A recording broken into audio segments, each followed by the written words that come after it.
Ito na ang tunay na halimaw, Beast Gohan. Kahit si Black Frieza na nag-training ng 10 years, napilitan ilabas buong lakas niya para kay Gohan. Dumating si Frieza sa Earth para maghiganti sa science. Nag-ready sina Goku at Vegeta sa kanilang forms. Pero gaya ng nangyari sa Planet Cereal, isang suntok lang, bagsak agad sila. Walang choice si Gohan, siya na ang lalaban. Buhay o kamatayan na to. Kahit nag-transform si Gohan sa dati niyang strongest form,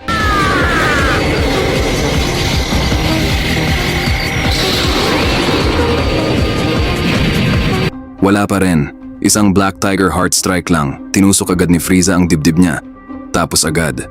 Pagkatapos nun, binalikan pa ni Frieza sina Goku at Vegeta at lalo silang tinapakan habang nakahandusay.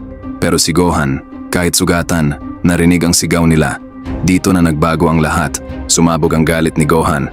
Yung sugat niya biglang nag-heal. Tapos lumabas ang kakaibang aura.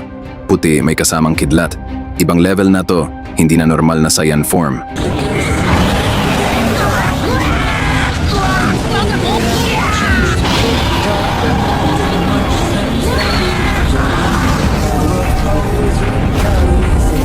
Kinabahan si Frieza dahil hindi niya maintindihan ang transformation. Si Gohan naging parang puting halimaw, pero na-excite pa si Frieza, sa wakas may kalaban na ulit. Ito na ang Beast Gohan Plus versus Full Power Black Frieza. Ito ang laban na magdedesisyon sa kapalaran ng Earth at ng science.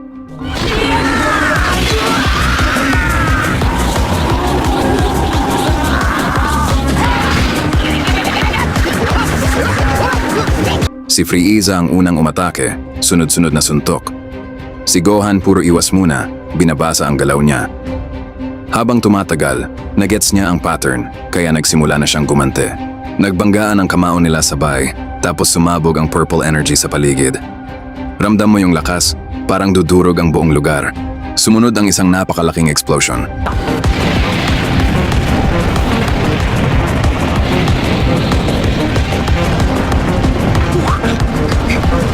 Hindi umatras si Gohan. Hindi siya gumamit ng Kamehameha o ibang teknik. Diretsong mouth cannon, pure raw power. Dito na nagkaalaman.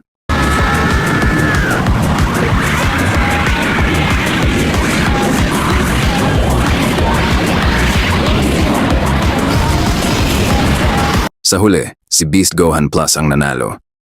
Yung Golden Shockwave niya hindi lang nag-cancel ng attack ni Frieza, tinapon pa siya palabas ng Earth, lampas solar system hanggang Andromeda Galaxy. Doon nagkaroon ng massive explosion na parang nag-wipe out ng buong area.